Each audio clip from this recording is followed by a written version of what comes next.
ಶ್ರೀ ಗುರುಭ್ಯೋ ನಮಃ ಹರಿ ಓಂ. ಸೃಷ್ಟಿಸ್ಥಿತ್ಯಪ್ಯಯೇಹ ನಿಯತಿ ದೃಶಿತಮೋ ಬಂಧಮೋಕ್ಷಾಶ್ಚ ಯಸ್ಮಾತ್ ಅಸ್ಯ ಶ್ರೀ ಬ್ರಹ್ಮರುದ್ರ ಪ್ರಭೃತಿ ಸುರನರದ್ವೀಷ ಶತ್ರುತ್ಮಕಸ್ಯ ವಿಷ್ಣೋರ್ವ್ಯಸ್ತಾಃ ಸಮಸ್ತಾಃ ಸಕಲಗುಣನಿಧಿಃ ಸರ್ವದೋಷವ್ಯಪೇತಃ ಪೂರ್ಣಾನಂದೋ ವ್ಯಯೋ ಯೋ ಗುರುರಪಿ ಪರಮಃ ಚಿಂತಯೇತಂ ಮಹಾಂತಂ. ಓಂ ಜನ್ಮಾದ್ಯಸ್ಯ ಯತೋನ್ಮಯಾದಿತರತಶ್ಚ ಅರ್ಥೇಷ್ವವಿಘ್ನಸ್ವರಾಟ್ ತೇನೇ ಬ್ರಹ್ಮಹೃದಾಯಾದಿಕವಯೇ ಮುಹ್ಯಂತಿ ಯಂ ಸೂರಯಃ ತೇಜೋ ವಾರಿಮೃದಾಂ ಯಥಾ ವಿನಿಮಯೋ ಯತ್ರ ತ್ರಿಸರ್ಗೋ ಮೃಷಾಧಾಮ್ನಾ ಸ್ವೇನ ಸದಾ ನಿರಸ್ತಕುಹಕಂ ಸತ್ಯಂ ಪರಂ ಧೀಮಹಿ.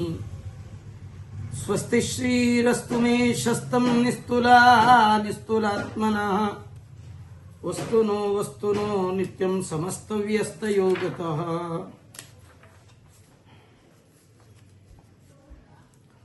ಅರ್ಥಿಕಲ್ಪಿತಕಲ್ಪೋಯಂ ಪ್ರತ್ಯರ್ಥಿಗಜಕೇಸರಿ ವ್ಯಾಸತೀರ್ಥಗುರುರ್ಭೂಯಾತ್ ಅಸ್ಮದಿಷ್ಟಾರ್ಥಸಿದ್ಧಯೇ. ಮೂಕೋಪಿ ಯತ್ಪ್ರಸಾದೇನ ಮುಕುಂದಶಯನಾಯತೆ ರಾಜರಾಜಾಯತೆ ರಿಕ್ತೋ ರಾಘವೇಂದ್ರಂ ತಮಾಶ್ರಯೇ. ಯಸ್ಯ ಪ್ರಚಂಡ ತಪಸಾ ಶ್ರುತಿಗೀತವೃತ್ತಃ ತುಷ್ಟೋ ಹರಿಕಿಲವಶಂ ವದತಾಮವಾಪ. ಶ್ರೀಮಧ್ವಸನ್ಮತಪಯೋನಿಧಿ ಪೂರ್ಣಚಂದ್ರಃ ಶ್ರೀವಿಷ್ಣುತೀರ್ಥಮುನಿರಾಟ್ ಮುದಮಾತನೋತು. ತಪಸ್ವಾಧ್ಯಾಯ ಶುಶ್ರೂಷಾ ಕೃಷ್ಣಪೂಜಾರತಂ ಮುನಿಂ ವಿಶ್ವೇಶಮಿಷ್ಟದಂ ವಂದೇ ಪರಿವ್ರಾಟ್ ಚಕ್ರವರ್ತಿನಂ. ಆಪಾದಮೌಲಿಪರ್ಯಂತಂ ಗುರೂಣಾಂ ಆಕೃತಿಂ ಸ್ಮರೇತ್ ತೇನ ವಿಘ್ನಾಃ ಪ್ರಣಶ್ಯಂತಿ ಸಿದ್ಧ್ಯಂತಿ ಚ ಮನೋರಥಾಃ. ಪ್ರಾತಸ್ಮರಣೀಯರಾದ ಶ್ರೀ ವಿಷ್ಣುತೀರ್ಥ ಗುರು ಸಾರ್ವಭೌಮರು ತಮ್ಮ ಶ್ರೀಮದ್ ಭಾಗವತ ಸಾರೋದ್ಧಾರ ಗ್ರಂಥದಲ್ಲಿ ವೈರಾಗ್ಯ ಪ್ರಕರಣ, ಆ ವೈರಾಗ್ಯ ಪ್ರಕರಣದಲ್ಲಿ ಪ್ರಾಚೀನ ಬರಿಹಿ ಈ ರಾಜನಿಗೆ ನಾರದರು ವಿಷಯಾಸಕ್ತಿ ಅದರಿಂದ ಉಂಟಾಗುವಂತಹ ದುಷ್ಟ ಪರಿಣಾಮಗಳನ್ನು ಒತ್ತಿ ಹೇಳ್ತಾ ಇದ್ದಾರೆ. ಮೋಕ್ಷವನ್ನ ಪಡಿಬೇಕು ಅಂತ ಸಾಧನೆಯನ್ನ ಆರಂಭಿಸಿದವ ಇಡೀ ಜೀವನದ ಉದ್ದಕ್ಕೆ ಶ್ರೀಮದ್ ಭಾಗವತದ ಧರ್ಮವನ್ನೇ ಅನುಷ್ಠಾನ ಮಾಡಬೇಕು. ಶ್ರೀಮದ್ ಭಾಗವತ ಧರ್ಮವನ್ನ ಅನುಷ್ಠಾನ ಮಾಡ್ತಿದ್ದ ಅಂತ ಆದರೆ ಅವನಲ್ಲಿ ವೈರಾಗ್ಯ ಅನ್ನೋದು ಜಾಗೃತ ಆಗತ್ತೆ. ಹಾಗೆ ವೈರಾಗ್ಯವನ್ನ ಸಂಪಾದನೆ ಮಾಡಿದಾಗ ಮಾತ್ರ ಅವನು ಮೋಕ್ಷವನ್ನ ಪಡಿಬಹುದು ಅನ್ನುವ ಪ್ರಮೇಯವನ್ನ ಒಂದು ದೃಷ್ಟಾಂತದ ಮುಖಾಂತರವಾಗಿ ಪ್ರಾಚೀನ ಬರಿಹಿಗೆ ವಿವರಣೆ ಮಾಡ್ತಾ ಇದ್ದಾರೆ. ಒಂದು ಕಾಡು, ಅಲ್ಲಿ ಒಂದು ಜಿಂಕೆಯ ಜೊತೆಗೆ ಸಮಾನವಾದ ಮತ್ತೊಂದು ಜಿಂಕೆ, ಅದು ಆ ಜಿಂಕೆಯೊಂದಿಗೆ ರಮ್ಯವಾದ ಪ್ರಕೃತಿಯ ಮಡಿಲಲ್ಲಿ ಸ್ವಚ್ಛಂದವಾಗಿ ವಿಹಾರ ಮಾಡ್ತಾ ಉತ್ತಮವಾದ ಚಿಗುರು ಗರಿಕೆಯ ಹುಲ್ಲನ್ನ ತಿಂತ ದುಂಬಿಗಳ ಜೇಂಕಾರವನ್ನ ಕೇಳ್ತಾ ತುಂಬ ಮೈ ಮರೆತಿದೆ. ಎಷ್ಟು ಎಷ್ಟು ಮರ್ತಿದೆ, ಮೈ ಮರ್ತಿದೆ ಜಿಂಕೆಗಳು ಅಂದ್ರೆ, ಆ ಜಿಂಕೆಯ ಎದುರಿಗೆ ಜಿಂಕೆಯ ಜೀವವನ್ನೇ ನುಂಗಿ ಹಾಕುವಂತಹ ತೋಳಗಳು ಅಡ್ಡಾಡ್ತಾ ಇದೆ. ಹಿಂದಿನೆಂಬ ಒಬ್ಬ ಕಟುಕ ಬೇಟೆಗಾರ ಬಿಲ್ಲಿನಲ್ಲಿ ಬಾಣವನ್ನ ಹೂಡಿ ಜಿಂಕೆಯ ಪ್ರಾಣವನ್ನ ತೆಗಿಲಿಕ್ಕೆ ಹೊಂಚ ಹಾಕ್ತಾ ಇದ್ದ. ಹಿಂದಿನಿಂದ ಲುಬ್ಧಕ, ಮುಂದಿರುವ ವೃಕಗಳು, ಇವುಗಳ ನಡುವೆ ಶ್ರವಣೇಂದ್ರಿಯಕ್ಕೆ, ರಸನೇಂದ್ರಿಯಕ್ಕೆ ಮಾರು ಹೋದ ಜಿಂಕೆ ತನ್ನ ಸಾವಿನ ಭಯವೂ ಇಲ್ಲದೆ ಹೇಗೆ ವಿಹಾರ ಮಾಡುತ್ತಿತ್ತೋ ಹಾಗೆ ರಾಜ, ನೀನು ಕೂಡ ಅನೇಕ ಕಾಮ್ಯ ಕರ್ಮಗಳನ್ನು ಮಾಡ್ತಾ ಇದ್ದೀಯಾ. ಈ ಎಲ್ಲ ಕರ್ಮಗಳ ಹಿಂದೆ ಸ್ವರ್ಗ ಕಾಮನೆ ನಿನಗಿದೆ. ಸ್ವರ್ಗದ ವಿಷಯ ಭೋಗಕ್ಕೆ ಮರುಳಾಗಿದ್ದೀಯಾ. ಅದನ್ನ ಪಡೆಯುವ ನೆಪದಿಂದ ಅನೇಕ ಕರ್ಮಗಳನ್ನು ಮಾಡ್ತಾ ಇದ್ದೀಯಾ. ದಿನಗಳು ಅನ್ನುವ ತೋಳಗಳು ನಿತ್ಯ ನಮ್ಮ ಆಯುಷ್ಯವನ್ನ ನುಂಗಿ ಹಾಕ್ತಾ ಇದೆ. ಕಾಲನ ಬೇಟೆ, ಕಾಲನ ಬಲೆಗೆ ಒಂದಲ್ಲ ಒಂದು ದಿನ ಸಿಕ್ಕು ಸಾಯುವ ಈ ಶರೀರ ನಂಬಿಕೊಂಡು ವೃಥಾ ನಿನ್ನ ಜೀವನವನ್ನ ವ್ಯರ್ಥ ಮಾಡಿಕೊಳ್ತಾ ಇದ್ದೀಯ. ಸಾಧನೆ ಮಾಡ್ತಾ ಇದ್ದೀಯ, ಮಾಡ್ತಾ ಇಲ್ಲ.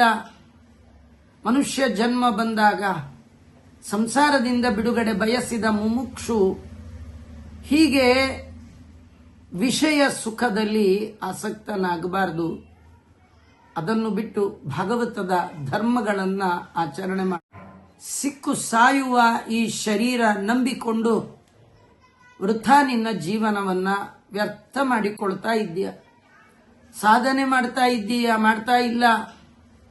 ಮನುಷ್ಯ ಜನ್ಮ ಬಂದಾಗ ಸಂಸಾರದಿಂದ ಬಿಡುಗಡೆ ಬಯಸಿದ ಮುಮುಕ್ಷು ಹೀಗೆ ವಿಷಯ ಸುಖದಲ್ಲಿ ಆಸಕ್ತನಾಗಬಾರದು. ಅದನ್ನು ಬಿಟ್ಟು ಭಾಗವತದ ಧರ್ಮಗಳನ್ನ ಆಚರಣೆ ಮಾಡಬೇಕು. ಸಣ್ಣ ವಯಸ್ಸಿನಿಂದಲೇ ಆರಂಭ ಮಾಡಬೇಕು. ಕೌಮಾರಾದ ಆಚರೇತ್ ಪ್ರಾಜ್ಞ ಧರ್ಮಾನ್ ಭಾಗವತಾನಿಹ ಅಂತ ಹೇಳ್ತಾ ಇದ್ದ. ಭಾಗವತ ಧರ್ಮಗಳ ಆಚರಣೆಯೇ ವೈರಾಗ್ಯಕ್ಕೆ ಕಾರಣವಾದ ಸಾಧನಗಳು. ಭಾಗವತ ಧರ್ಮವನ್ನ ಆಚರಣೆ ಮಾಡ್ತಾ ಕ್ರಮವಾಗಿ ವೈರಾಗ್ಯವನ್ನ ಜೀವನದ ಒಳಗೆ ಯಾರು ಸಂಪಾದನೆ ಮಾಡ್ತಾನೆ ಅವನಿಗೆ ಮಾತ್ರ ದೇವರ ಅನುಗ್ರಹ ಆಗುತ್ತೆ. ಈ ಸಂಸಾರದಿಂದ ಬಿಡುಗಡೆ ಹೊಂತಾ ಇದ್ದಾನೆ. ಸ್ವಲ್ಪ ಯೋಚಿಸಿ ನೋಡು. ಕಾಡಿನಲ್ಲಿ ಹುಲ್ಲು ತಿಂತ ವಿಹಾರ ಮಾಡ ಸಮಾನ ಮನಸ್ಕವಾದ ಮತ್ತೊಂದು ಜಿಂಕೆಯೊಂದಿಗೆ ವಿಹಾರ ಮಾಡ್ತಾ ತನ್ನ ಸಾವು, ತನ್ನ ದಿನ, ತನ್ನ ಆಯುಷ್ಯ ಕಳೆಯೋದನ್ನ ಮರ್ತಿದೆಯಲ್ಲ, ಆ ಜಿಂಕೆಗೂ ನಿನಗೂ ಏನು ವ್ಯತ್ಯಾಸ ಅಂತ ಹೀಗೆಲ್ಲ ಹೇಳ್ತಾ ಇದ್ದಾರೆ. ಮುಂದೆ ಭಾಗವತದಲ್ಲಿ ಬರುವಂತಹ ಎಲ್ಲ ರಾಜರ ಕಥೆಗಳು ಜ್ಞಾನ ವೈರಾಗ್ಯ ಸಿದ್ಧಿಗಾಗಿ ಹೇಳ್ತಾ ಇದ್ದೇವೆ ಅಂತ ಹೇಳ್ತಿದ್ದ. ಸಮಗ್ರ ಭಾಗವತದಲ್ಲಿ ಅನೇಕ ಕಥೆಗಳ ಮೂಲಕ ವೇದವ್ಯಾಸ ದೇವರು ಎರಡು ವಿಷಯಗಳು, ದೇವರ ಅನುಗ್ರಹಕ್ಕೆ ಕಾರಣವಾದ ಎರಡು ಸಾಧನೆಯ ಸಂಪತ್ತನ್ನ ತಿಳಿಸ್ತಾ ಇದ್ದಾರೆ. ಒಂದು ಜ್ಞಾನ, ಆ ಜ್ಞಾನದ ಫಲವಾದ ಭಕ್ತಿ. ಮತ್ತೊಂದು ವೈರಾಗ್ಯ, ವಿರಕ್ತಿ. ಭಕ್ತಿ ವಿರಕ್ತಿಗಳ ಜ್ಞಾನ ವೈರಾಗ್ಯಗಳನ್ನ ಎಲ್ಲ ಭಾಗವತದ ರಾಜರ ಕಥೆಯಲ್ಲಿ ಹೇಳ್ತಾ ಇದ್ದಾರೆ. ಈ ಭಾಗವತದ ಮೂಲ ಉದ್ದೇಶ ಕೇವಲ ಕಥೆಗಳ ನಿರೂಪಣೆ ಅಲ್ಲ, ಮತ್ತೇನು ಅಂದ್ರೆ ಜ್ಞಾನ ವೈರಾಗ್ಯಗಳ ಬಣ್ಣನೆ. ಅದನ್ನ ವ್ಯಾಸರ ಮಾತಿನಲ್ಲಿ ಹೇಳ್ತಾ ಭಾಗವತದ 12ನೆಯ ಸ್ಕಂದದಲ್ಲಿ ಬಂದ ಮಾತು, ಕಥಾ ಇಮಾಸ್ತೆ ಕಥಿತಾ ಮಹೀಯಸ ವಿತಾಯ ಲೋಕೇಶು ಯಶಃ ಪರೇಯುಷಾಂ. ವಿಜ್ಞಾನ ವೈರಾಗ್ಯ ವಿವಕ್ಷಯ ವಿಭೋ ವಚೋ ವಿಭೂತಿರ್ನತು ಪಾರಮಾರ್ಥ್ಯಂ ಈ ಮಂಗಳ ಪದ್ಯವನ್ನು ಮತ್ತೊಮ್ಮೆ ನಾನು ಹೇಳ್ತೇನೆ, ನೀವು ಎಲ್ಲರೂ ಉಚ್ಚಾರಣೆ ಮಾಡ್ರಿ. ಕಥಾ ಇಮಾಸ್ತೆ ಕಥಿತಾ ಮಹೀಯಸಾಂ ವಿತಾಯ ಲೋಕೇಶು ಯಶಃ ಪರೇಯುಷಾಂ ವಿಜ್ಞಾನ ವೈರಾಗ್ಯ ವಿವಕ್ಷಯಾ ವಿಭೋ ವಚೋ ವಿಭೂತಿ ನತು ಪಾರಮಾರ್ಥ್ಯಂ. ಇದಕ್ಕೆ ವಿವರಣೆಯನ್ನು ವಿಷ್ಣು ತೀರ್ಥರು ಕೊಡ್ತಾ, ನನು ಪ್ರಥಮ ಪ್ರಕರಣೆ ಅತ್ರ ಶ್ರೀ ಹರಿರೇವ ಅನುಪದಂ ಪ್ರತಿಪಾದ್ಯತೆ ಇತ್ಯುಕ್ತಂ. ಆರಂಭದಲ್ಲಿ ಭಗವಂತನ ಕಥೆ, ಸಜ್ಜನರು ಭವದ ಬಂಧನದ ಒಳಗೆ ಏನಿದ್ದಾರೆ, ಈ ಬಂಧನ, ಈ ಸಂಸಾರದಿಂದ ಬಿಡುಗಡೆ, ಇದಕ್ಕಾಗಿ ಭಗವಂತನ ಕಥೆಯನ್ನ ಪ್ರತಿ ಪದಗಳಲ್ಲಿ ಪ್ರತಿ ಕಥೆಗಳಲ್ಲಿ ನಾವು ಹೇಳ್ತಾ ಇದ್ದೇವೆ ಅಂತ ಹೇಳಿದರು. ಮುಖ್ಯವಾಗಿ ಶ್ರೀಮದ್ ಭಾಗವತದ ಉದ್ದೇಶ ಭಗವಂತನ ಯಶಸ್ಸನ್ನ ಜಗತ್ತಿನಲ್ಲಿ ತಿಳಿಸುವಂಥದ್ದು. ಅದು ಮುಖ್ಯವಾದದ್ದೇ ವಿನ ಮತ್ತೊಂದು ಮುಖ್ಯ ಅಲ್ಲ. ಇಷ್ಟು ಹೇಳಿ ಮುಂದೆ ಅನೇಕ ರಾಜರು ಋಷಿಗಳ ಕಥೆಯನ್ನ ಹೇಳ್ತಾ ಇದ್ದಾರೆ. ಸಂಸಾರದ ಬಿಡುಗಡೆಗೆ ದೇವರ ಕಥೆಯನ್ನ ಹೇಳ್ತೇನೆ ಅಂತ ಹೇಳಿ ಯಾರ್ಯಾರೋ ಕಥೆಗಳನ್ನ ಹೇಳ್ತಾರೆ. ಇದು ಸರಿಯಾ ಅಂದ್ರೆ ಎರಡು ಕಾರಣಗಳನ್ನ ಕೊಡ್ತಾ ಇದ್ದಾರೆ. ಈ ಕಥೆಗಳು ರಾಜರ ಏನೋ ಮಹಿಮೆಯನ್ನ ಹೇಳಲಿಕ್ಕೆ ಹೊರಟದ್ದಲ್ಲ. ಎಂತೆಂಥ ರಾಜರಿಗೆ ಎಷ್ಟೆಲ್ಲ ದೀರ್ಘಕಾಲಿಕವಾದ, ಅವರಿಗೆ ದೀರ್ಘಕಾಲಿಕವಾದ ಅಧಿಕಾರ ಇತ್ತು. ಎಂದೆಂದು ಖರ್ಚು ಮಾಡಿದರೂ ಖರ್ಚಾಗದಷ್ಟು ಸಂಪತ್ತಿ ಇತ್ತು. ಸಾಕಷ್ಟು ವೈಭವ, ಸಾಕಷ್ಟು ಅಧಿಕಾರ ಇದ್ದಾಗಲೂ ಕೂಡ ಅದು ಯಾವುದು ಶಾಶ್ವತ ಅಲ್ಲ ಅನ್ನೋದನ್ನ ತಮ್ಮ ಜೀವನ ಶೈಲಿಯಲ್ಲಿಯೇ ಅರಿತುಕೊಂಡು ದೇವರ ಅನುಗ್ರಹಕ್ಕಾಗಿ ಅಂತ್ಯಕಾಲದಲ್ಲಿ ವೈರಾಗ್ಯವನ್ನೇ ಆಶ್ರಯ ಮಾಡಿ ಕಾಡಿನಲ್ಲಿ ಗೂಡು ಕಟ್ಟಿ ಸಾಧನೆ ಮಾಡಿ ಹರಿಯ ಅನುಗ್ರಹವನ್ನ ಪಡೆದವರ ಕತೆ. ಆ ಮೂಲಕವಾಗಿ ವೈರಾಗ್ಯವೇ ದೊಡ್ಡ ಭಾಗ್ಯ ಅಂತ ತಿಳಿಸಿಕೊಡುವ ಸಲುವಾಗಿ ಅಂಬರೀಷನ, ಧ್ರುವನ, ಪ್ರಹ್ಲಾದನ ಈ ಎಲ್ಲರ ಕಥೆ ಭಾಗವತದಲ್ಲಿ ಬಂದಿದೆ. ಮತ್ತೊಂದು, ಸಂಸಾರದಿಂದ ಬಿಡುಗಡೆ ಹೊಂದಬೇಕು ಅಂದ್ರೆ ದೇವರ ಅನುಗ್ರಹ ಆಗಬೇಕು. ದೇವರು ನಮ್ಮ ಮೇಲೆ ಅನುಗ್ರಹ ಮಾಡಬೇಕಾದ್ರೆ ನಮ್ಮ ವಿಷಯದಲ್ಲಿ ಭಗವಂತ ಸಂತೃಪ್ತನಾಗಬೇಕು. ದೇವರು ಸಂತೋಷ ಪಡಬೇಕಂದ್ರೆ ಭಗವಂತನ ಭಕ್ತರ ಕಥೆಯನ್ನ ಹೇಳಬೇಕು, ದೇವರ ಭಕ್ತರ ಕಥೆಯನ್ನ ಕೇಳಬೇಕು. ದೇವರ ಭಕ್ತರು ವಿಷ್ಣು ವೈಷ್ಣವರ ಕಥೆ ಶ್ರವಣ ಮಾಡ್ತಾ ಇದ್ರೆ ಹರಿಭಕ್ತರ ಕಥಾ ಶ್ರವಣದ ಫಲ ಹರಿಪ್ರೀತನಾಗ್ತಾನೆ. ಪ್ರೀತಿಶ್ಚೇತ್, ಆ ಭಗವಂತ ಪ್ರೀತನಾದ ಅಂತಾದ್ರೆ ಯಾತರ ಭಯ ಶ್ರೀನಾಥನ ಪರಮ ಪ್ರೀತಿಯ ಪಡೆದವರಿಗೆ ಮೋಕ್ಷ ಸುಲಭ ಸಾಧ್ಯ ಆಗತ್ತೆ. ಯಾತರ ಭಯ ಶ್ರೀನಾಥನ ಪರಮ ಪ್ರೀತಿಯ ಪಡೆದವರಿಗೆ ಮೋಕ್ಷ ಸುಲಭ ಸಾಧ್ಯ ಆಗತ್ತೆ. ಆ ನಿಟ್ಟಿನಲ್ಲಿ ಅನೇಕ ಭಗವದ್ಭಕ್ತರ ವೈಷ್ಣವರ ಕಥೆಯನ್ನ ಭಾಗವತದಲ್ಲಿ ಹೇಳ್ತಾ ಇದ್ದೇವೆ. ಇದನ್ನ ಹೇಳ್ತಾ, ಹೇ ರಾಜ, ಈ ರಾಜ ಋಷಿಗಳು ಮುಂತಾದವರು ಎಲ್ಲರೂ ಮಹಾತ್ಮರು. ಅವರ ಕೀರ್ತಿ, ಅವರ ಯಶಸ್ಸು ಎಲ್ಲೆಡೆ ಹಬ್ಬಿರುವಂಥದ್ದು. ಅವರು ಪರಗತಿಯನ್ನ ಹೊಂದಿರುವಂತಹವರು. ಅವರ ಕಥೆಗಳನ್ನ ಹೇಳುವುದು ಇಲ್ಲಿ ಮುಖ್ಯವಾದ ಉದ್ದೇಶ ಅಲ್ಲ. ತತ್ವಜ್ಞಾನ, ಭಕ್ತಿ, ವಿಷಯ ವೈರಾಗ್ಯ ಕೇಳುವ ಶ್ರೋತೃಗಳಲ್ಲಿ ದೃಢವಾಗಬೇಕು. ಜ್ಞಾನವನ್ನ ಪಡಿಬೇಕು, ವಿಷಯದಲ್ಲಿ ವಿರಕ್ತಿಯನ್ನ ಪಡಿಬೇಕು. ಈ ಎರಡು ಸಾಧನೆಗಳಲ್ಲಿ ಅವರಿಗೆ ದೃಢತೆ ಬರಬೇಕು ಅನ್ನುವ ಉದ್ದೇಶದಿಂದ ಈ ಎಲ್ಲ ಕಥೆ ಹೇಳಿದ್ದೇವೆ.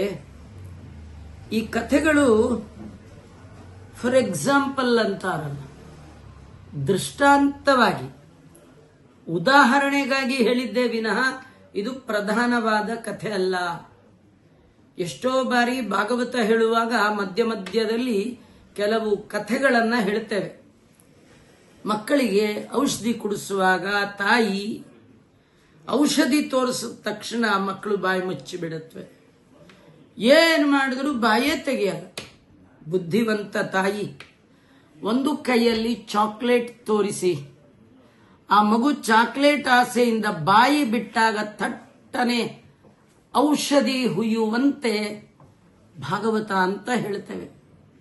ಭಾಗವತ ಅಂದ ತಕ್ಷಣ ಯಾರು ಬಾಯಿ ಬಿಡೋಲ್ಲ. ಅನೇಕ ಫಲಸ್ತುತಿಗಳನ್ನ ಈ ಭಾಗವತ ಹೇಳುತ್ತೆ. ಯಾರು ಈ ಭಾಗವತದ ಈ ಕಥೆಯನ್ನ ಕೇಳ್ತಾರೆ ಅವರಿಗೆ ಇದು ಬರುತ್ತೆ, ಅವ್ರಿಗೆ ಆ ಫಲ ಬರುತ್ತೆ. ರೋಚನಾನಾಂ ಫಲಶ್ರುತಿ. ನಿಜವಾಗಿ ಇಲ್ಲಿ ಫಲ ಹೇಳಿದ್ದು ಅದು ಮುಖ್ಯ ಅಲ್ಲ, ಭಾಗವತ ಕೇಳಲಿ ಅನ್ನೋದೇ ಮುಖ್ಯ. ಪುರಾಣ ಹೇಳುವಾಗ ಅಮ್ಮ ಮಗುವಿಗೆ ಔಷಧಿ ಕುಡಿಸುವ ಸಲುವಾಗಿ ಸ್ವೀಟ್ ತೋರಿಸಿ ಬಾಯಿ ಬಿಡಿಸಿದ್ಲು ಅಂತ ನಾ ಏನಾದರೂ ಪುರಾಣದಲ್ಲಿ ಹೇಳಿದ್ರೆ, ಪುರಾಣ ಎಲ್ಲ ಆದ್ಮೇಲೆ ಆಚಾರ್ಯ ನೀವು ತಾಯಿ ಸ್ವೀಟ್ ತೋರಿಸಿದ್ರು ಮಗುಗೆ ಈ ಕತೆ ಆ ಪುರಾಣದಲ್ಲಿ ಎಲ್ಲಿ ಬರುತ್ತೆ ಹೇಳಿ ಅಂದ್ರೆ ನಾ ಎಲ್ಲಿಂದ ಬರುತ್ತದು? ಬರಲ್ಲ, ಅದು ಇಲ್ಲ ಅಲ್ಲಿ. ನಿಮ್ಗೆ ಸುಮ್ಮನೆ ಫಾರ್ ಎಕ್ಸಾಂಪಲ್ ಅಂತ ಕೊಟ್ಟದ್ದು. ಹಾಗಾಗಿ ಸಮಗ್ರ ಭಾಗವತದಲ್ಲಿ ಅಂಬರೀಷನ ಕತೆ, ಪ್ರಹ್ಲಾದನ ಕತೆ, ಮುಚುಕುಂದನ ಕತೆ, ಧ್ರುವನ ಕತೆ, ಈ ಕಥೆಗಳೆಲ್ಲ ಎಕ್ಸಾಂಪಲ್ಗಾಗಿ ಕೊಟ್ಟದ್ದು. ಏನು ಎಕ್ಸಾಂಪಲ್? ಸಾಧನೆ ಮಾಡಿ ಮೋಕ್ಷವನ್ನ ಪಡಿಬೇಕು ಅನ್ನುವ ತಲೆಯಲ್ಲಿ ಎರಡು ವಿಷಯವನ್ನ ಚೆನ್ನಾಗಿ ನೆನ್ಪಿಟ್ಕೊಳ್ಬೇಕು. ಒಂದು, ದೇವರ ಬಗ್ಗೆ ಜ್ಞಾನ, ಆ ಮೂಲಕ ಭಗವಂತನ ಪಾದದಲ್ಲಿ ನಿರ್ವ್ಯಾಜವಾದ ನಿಶ್ಚಲವಾದ ಪ್ರೇಮ ಪ್ರವಾಹ ರೂಪದ ಭಕ್ತಿ, ಇದನ್ನು ಮಾಡಿ. ಇದು ಒಂದು. ಅದನ್ನು ಅವರೆಲ್ಲ ಮಾಡಿದ್ದಾರೆ ನೋಡ್ರಿ ನೀವು ಅಂತ ನಿಮಗೆ ಅವರ ಕತೆ ಹೇಳಿದ್ದು. ಇನ್ನೊಂದು, ಭಗವಂತನಲ್ಲಿ ವೈರಾಗ್ಯ, ದೇವರಲ್ಲಿ ಭಕ್ತಿ, ಭಗವಂತನನ್ನು ಬಿಟ್ಟು ಉಳಿದೆಲ್ಲ ಪದಾರ್ಥಗಳಲ್ಲಿ ವೈರಾಗ್ಯ. ಇದು ಆ ರಾಜಾದಿರಾಜರುಗಳಿಗೆ ಇತ್ತು.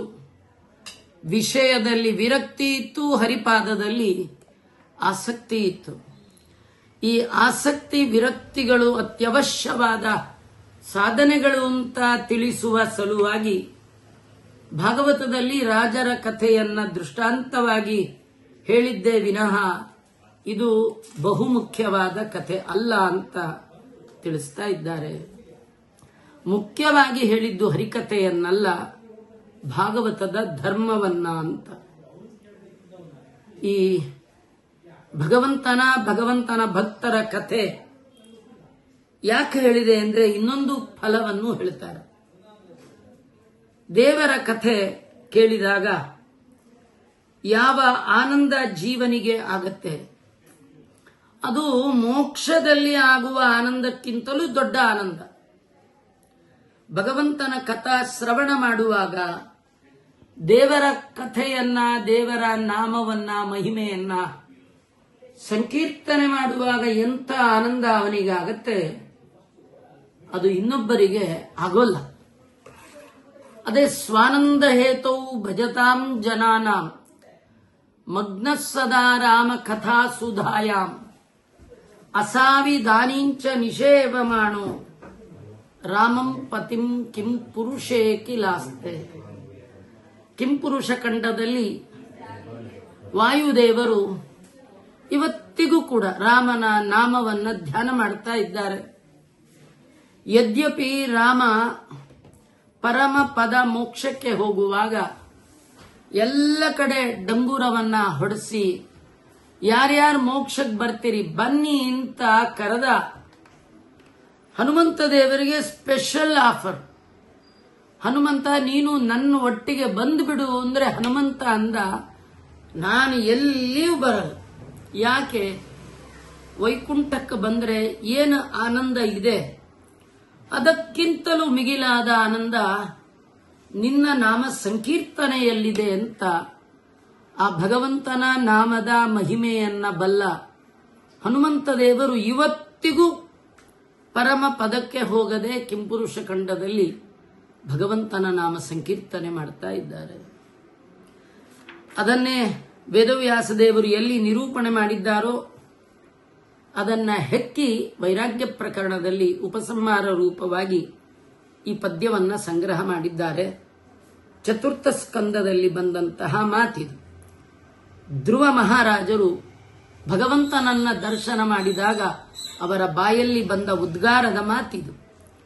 ಯಾ ನಿರ್ವೃತಿಸ್ತನುವೃತಾಂ ತವ ಪಾದ ಪದ್ಮ ಧ್ಯಾನಾತ್ ಭವಜ್ಜನ ಕಥಾ ಶ್ರವಣೇನ ವಾಸ್ಯಾತ್ ಸಾ ಬ್ರಹ್ಮಣಿ ಸ್ವಮಹಿಮನ್ಯಮಪಿ ಕಥಾ ಶ್ರವಣೇನ ವಾಸ್ಯಾತ್ ಸಾ ಬ್ರಹ್ಮಣಿ ಸ್ವಮಹಿಮನ್ಯಮಪಿ ನಾಥಮಾಭೂತ್ ಕಿಂ ಸ್ವಂತಕಾಸಿ ಲುಲಲಿತಾತ್ ಪತತಾಂ ವಿಮಾನಾತ್. ಎಂಥ ಅದ್ಭುತವಾದ ಮಂಗಳಮಯವಾದ ಪದ್ಯ. ಯಾ ನಿರ್ವೃತಿ ತನುಭೃತಾಂ ತವ ಪಾದ ಪದ್ಮ. ನೀವೆಲ್ಲ ಒಮ್ಮೆ ಹೇಳ್ರಿ. ಯಾ ನಿರ್ವೃತಿ ತನುಭೃತಾಂ ತವ ಪಾದ ಪದ್ಮ ಧ್ಯಾನಾತ್ ಭವಜ್ಜನ ಕಥಾ ಶ್ರವಣೇನ ವಾಸ್ಯಾತ್ ಸಾ ಬ್ರಹ್ಮಣಿ ಸ್ವಮಹಿಮನ್ಯಪಿ ನಾಥಮಾಭೂತ್ ಕಿಂ ತ್ವಂತಕಾಸಿ ಲುಲಿತಾತ್ ಪತತಾಂ ವಿಮಾನಾತ್. ಇಲ್ಲಿ ವರ್ಣನೆ ಮಾಡ್ತಾ ಇದ್ದಾರೆ. ಅಪರೋಕ್ಷ ಜ್ಞಾನ ಬಂದ ಬಳಿಕ ಆ ಜ್ಞಾನಿ ಎಂದೂ ಕೂಡ ಮೋಕ್ಷ ಬೇಕು ಅಂತ ಬಯಸೋದೇ ಇದೆ. ಕೇವಲ ಪ್ರೀತಿಯಿಂದ, ಪ್ರೀತಿ ಅಂದ್ರೆ ಭಕ್ತಿ, ಆದರ, ಶ್ರದ್ಧೆ, ಇದರಿಂದ ಮೋಕ್ಷ ಕೊಡುವ ಮುಕುಂದನ ಭಕ್ತರ ಕಥಾಶ್ರವಣ ಮಾಡ್ತಾ ಇದ್ರೆ ಆ ಏಕಾಂತ ಭಕ್ತನಿಗೆ ಜೀವನ್ಮುಕ್ತಾವಸ್ಥೆಯಲ್ಲಿಯೂ ಕೂಡ ನಿನ್ನ ಪಾದ ಕಮಲ ಧ್ಯಾನಕ್ಕಿಂತಲೂ ನಿನ್ನ ಕಥಾಶ್ರವಣದಿಂದ ಉಂಟಾಗುವಂತಹ ಆನಂದ ಹೆಚ್ಚಿನದು. ಮೋಕ್ಷದ ಆನಂದಕ್ಕಿಂತಲೂ ಅಧಿಕವಾದ ಆನಂದ ನಿನ್ನ ಕಥಾಶ್ರವಣದಿಂದ ಬರುತ್ತೆ. ಅಪರೋಕ್ಷ ಬಂದ ಬಳಿಕ ಮೋಕ್ಷ ಕಾಮನೆ ಮಾಡಿ ನಿನ್ನ ಧ್ಯಾನ, ನಿನ್ನ ಮತ್ತು ನಿನ್ನ ಭಕ್ತರ ಕಥಾಶ್ರವಣ ಯಾರು ವಿಶೇಷವಾಗಿ ಮಾಡದೆ ನೇರವಾಗಿ ನಿನ್ನನ್ನು ಮುಕ್ತಿಯಲ್ಲಿ ಹೊಂತಾರೆ ಅವರೆಲ್ಲ ಸಾಧಾರಣ ಭಕ್ತರು. ಅವರಿಗೆ ಮುಕ್ತಿಯಲ್ಲಿಯೂ ಕೂಡ ಭೂಲೋಕದಲ್ಲಿ ಏಕಾಂತ ಭಕ್ತರಿಗೆ ಸಿಗುವಷ್ಟು ಆನಂದ ನಿನ್ನನ್ನ ಹೊಂದಿದವರಿಗೂ ಸಿಗೋಲ್ಲ. ಇನ್ನು ಕಾಲನ ಹೊಡೆತಕ್ಕೆ ಸಿಕ್ಕು ವಿಮಾನದಿಂದ ನೆಲಕ್ಕೆ ಉರುಳುವಂತಹ ಸ್ವರ್ಗವಾಸಿಗಳಾದ ಆನಂದವಿಲ್ಲ ಆ ಸ್ವರ್ಗವಾಸಿಗಳಿಗೆ ಅಂತ ಬೇರೆ ಏನು ಹೇಳಬೇಕು. ಸ್ವರ್ಗದಲ್ಲಿದ್ರೂ ಆನಂದ ಇಲ್ಲ. ಯಾಕಂದ್ರೆ ಭಗವಂತನ ಅರಮನೆಯಲ್ಲಿಯೇ ಇಲ್ಲದ ಆನಂದವನ್ನ ಜೀವನ್ಮುಕ್ತರಾದ ಏಕಾಂತ ಭಕ್ತರು ನಿನ್ನ ಕಥಾಶ್ರವಣದಿಂದ ಭೂಲೋಕದಲ್ಲೇ ಪಡಿತಾ ಇದ್ದಾರೆ. ಅಂದ್ರೆ ನಿನ್ನ ನಾಮದ ಮಹಿಮಾ. ದಾಸರಂದ್ರು ನೀನ್ಯಾಕೋ ನಿನ್ನ ಹಂಗ್ಯಾಕೋ ನಿನ್ನ ನಾಮದ ಫಲ ಬಲ ಒಂದಿದ್ದರೆ ಸಾಕು ಅಂತ. ಹೀಗೆ ಭಗವಂತನ ಭಕ್ತರು ಎಲ್ಲರೂ ಜೀವನದ ಕೊನೆಯಲ್ಲಿ ಎಷ್ಟೋ ಅಧಿಕಾರ, ಆಸ್ತಿ, ಅಂತಸ್ತು, ಸಂಪತ್ತಿದ್ರು, ಮಡದಿ ಮಕ್ಕಳು, ಮನೆ, ಮಾರುತಿ ಮೊದಲಾದದ್ದಿದ್ರು, ಅದೆಲ್ಲವನ್ನು ವೈರಾಗ್ಯ ಭಾವದಿಂದ ತ್ಯಾಗ ಮಾಡಿ ನಿಜವಾದ ಸಂಪತ್ತು ಅದು ವೈರಾಗ್ಯ. ಭಗವಂತನಲ್ಲಿ ಮಾಡುವಂತಹ ಭಕ್ತಿ, ವಿಷಯದಲ್ಲಿ ಮಾಡುವ ವಿರಕ್ತಿ, ಇದು ದೊಡ್ಡ ಭಾಗ್ಯ ಅನ್ನುವ ಆ ವೈರಾಗ್ಯವನ್ನ ಪ್ರಯತ್ನಪೂರ್ವಕವಾಗಿ ಸಂಪಾದನೆ ಮಾಡಿದ್ದಾರೆ. ತನ್ಮೂಲಕ ಜ್ಞಾನ ಭಕ್ತ್ಯಾದಿ ಸದ್ಗುಣಗಳಿಗೆ ದಾರ್ಢ್ಯ ಉಂಟಾಗುತ್ತದೆ ಈ ವೈರಾಗ್ಯದಿಂದ. ಜ್ಞಾನ ಭಕ್ತ್ಯಾದಿಗಳಂತೆ ವೈರಾಗ್ಯ ಮೋಕ್ಷಕ್ಕೆ ಕಾರಣ ಆಗಿದೆ. ಎಲ್ಲ ಭಾಗವತದ ಧರ್ಮದ ಅನುಷ್ಠಾನಗಳು ಕೂಡ ನಿಷ್ಕಾಮನೆಯಿಂದ ಮಾಡಿದಾಗ ಮಾತ್ರ ಅದು ವೈರಾಗ್ಯಕ್ಕೆ ಕಾರಣ ಆಗುತ್ತೆ. ಇಂಥ ವೈರಾಗ್ಯದಿಂದ ಮಾತ್ರ ಭಗವಂತನನ್ನ ಹೊಂದಬಹುದು ಅಂತ ಹೇಳಿ ಅನೇಕ ಪದ್ಯಗಳಿಂದ ವೈರಾಗ್ಯದ ಬಗ್ಗೆ ಸಮಗ್ರ 18,000 ಶ್ಲೋಕಗಳಲ್ಲಿ ವೇದವ್ಯಾಸ ದೇವರು ವೈರಾಗ್ಯದ ಬಗ್ಗೆ ಎಲ್ಲೆಲ್ಲಿ ಹೇಳಿದ್ದಾರೆ ಅದನ್ನೆಲ್ಲ ಒತ್ತಟ್ಟಿಗೆ ಒಂದು ಕಡೆಯಲ್ಲಿ ಒಂದು ವೈರಾಗ್ಯ ಅನ್ನುವ ಪ್ರಕರಣವನ್ನೇ ಮಾಡಿ ಪ್ರಾತಸ್ಮರಣೀಯರಾದ ವಿಷ್ಣು ತೀರ್ಥರು ಸಂಗ್ರಹ ಮಾಡಿಕೊಟ್ಟಿದ್ದಾರೆ. ಮುಂದೆ 6ನೆಯ ಪ್ರಕರಣ ಮಹತ್ ಸಮಾಗಮ ಪ್ರಕರಣ. ಇಂಥ ವೈರಾಗ್ಯ ಭಾಗ್ಯ ಅಂತ ಅನ್ಕೊಳ್ಬೇಕಾದ್ರೆ ವೈರಾಗ್ಯ ಇರುವ ಮಹಾತ್ಮರ ಸಹವಾಸ ಸಂಘ ನಮಗೆ ಜೀವನದಲ್ಲಿ ಆಗಬೇಕು. ಸಂಘವಾಗಲಿ ಸಾಧು ಸಂಘವಾಗಲಿ ಅಂತ ಅದನ್ನೇ ದಾಸರಾಯರು ಹೇಳಿದ್ದಾರೆ. ಅಂತಹ ಮಹಾತ್ಮರ ಸಂಘ ಭಾಗವತದಲ್ಲಿ ಯಾರ್ಯಾರಿಗಾಯಿತು, ಸಂಘದಿಂದ ಅವರು ಪಡೆದ ಫಲ ಏನು, ಈ ಕಥೆ ಕೇಳಿ ನಾವು ನಮ್ಮ ಜೀವನದಲ್ಲಿ ಅಳವಡಿಸಿಕೊಳ್ಳಬೇಕಾದ ಗುಣಗಳೇನು, ಇದನ್ನೆಲ್ಲ ವಿಷ್ಣು ತೀರ್ಥರು ಮುಂದಿನ ಪ್ರಕರಣದಲ್ಲಿ ಹೇಳ್ತಾ ಇದ್ದಾರೆ. ಮತ್ತೆ ನಾವು ಸೇರಿದಾಗ ನೋಡೋಣ ಅಂತ ಹೇಳ್ತಾ ಇವತ್ತು ವಿಶೇಷವಾಗಿ ವ್ಯಾಸರಾಜ ಗುರು ಸಾರ್ವಭೌಮರ ಆರಾಧನಾ ಮಹೋತ್ಸವ ಆನೆಗುಂದಿ ಇಲ್ಲಿ ನವವೃಂದಾವನದಲ್ಲಿ 9 ಜನ ಯತಿಗಳು ತುಂಗಭದ್ರಾ ದ್ವೀಪದ ಒಳಗೆ ವಿರಾಜಮಾನರಾಗಿದ್ದಾರೆ. ಈ 9 ಯತಿಗಳ ದರ್ಶನ ಯಾರು ಮಾಡ್ತಾ ಇದ್ದಾರೆ, ಪ್ರದಕ್ಷಿಣೆ ಯಾರು ಮಾಡ್ತಾ ಇದ್ದಾರೆ, ಅವರಿಗೆ ನವವಿಧ ಭಕ್ತಿಯನ್ನ ಅವರ ಹೃದಯದಲ್ಲಿ ಇರುವಂತೆ ದಾರ್ಢ್ಯ ಬರುವಂತೆ ಮಾಡುವಂತಹ 9 ಯತಿಗಳ ಇವರ ಮಧ್ಯದಲ್ಲಿ ಜ್ಞಾನಿಗಳ ಚಕ್ರವರ್ತಿಗಳಂತೆ ಕುಳಿತ ಮಹಾನುಭಾವರು ವ್ಯಾಸರಾಜ ಗುರು ಸಾರ್ವಭೌಮರು. ಈಸು ಮುನಿಗಳಿದ್ದೇನು ಮಾಡಿದರೂ ವ್ಯಾಸಮುನಿ ಮಧ್ವ ಮತವನ್ನು ಧರಿಸಿದ ಅನ್ನುವ ಒಂದು ಮಾತು ಸಾಕು ವ್ಯಾಸರಾಜರ ಹಿರಿಮೆ ಹೇಳಲಿಕ್ಕೆ. ಇಂಥ ವ್ಯಾಸರಾಜರ ಹಿರಿಮೆಯನ್ನ, ಅವರ ಗ್ರಾಂಥಿಕ ವೈಭವವನ್ನ, ಅವರ ಶಿಷ್ಯ ಸಂಪತ್ತನ್ನ, ಸಾಮಾಜಿಕ ಕೊಡುಗೆಯನ್ನ, 6 ಜನ ಚಕ್ರವರ್ತಿಗಳಿಗೆ ರಾಜಗುರುಗಳಾಗಿ ಮೆರೆದ ಕಥೆಯನ್ನ ನಾಳೆ ಸ್ವಲ್ಪ ಹೊತ್ತು ಅವರ ಉತ್ತರಾರಾಧನೆಯ ಮೂಲಕ ಚಿಂತನೆ ಮಾಡಿ ಎಂಥ ಮಹಾತ್ಮರು ಇವರ ಸಂಘ ನಮಗೂ ಆಗಬೇಕು. ಮಹತ್ ಸಮಾಗಮ ಪ್ರಕರಣ ವ್ಯಾಸರಾಜರಂತ ಮಹಾತ್ಮರು ಮೂಲದಲ್ಲಿ ಪ್ರಹ್ಲಾದರಾಜರು ಅವರ ಬಗ್ಗೆ ಏನು ಹೇಳಿದ್ದಾರೆ ನಾಳೆ ಸೇರಿದಾಗ ನೋಡೋಣ ಅಂತ ಹೇಳ್ತಾ ಶ್ರೀಕೃಷ್ಣ ಅರ್ಪಣಮಸ್ತು. ಸರ್ವೇಂದ್ರಿಯ ಪ್ರೇರಕೇಣ ಶ್ರೀ ಪ್ರಾಣಪತಿನೇರಿತಃ ಯದವೋಚ ಮಹಂತೇನ ಪ್ರಿಯತಾಂ ಕಮಲಾಲಯ ಮಧ್ವೇಶಾರ್ಪಣಮಸ್ತು. ಕೃಷ್ಣಾರ್ಪಣಮಸ್ತು.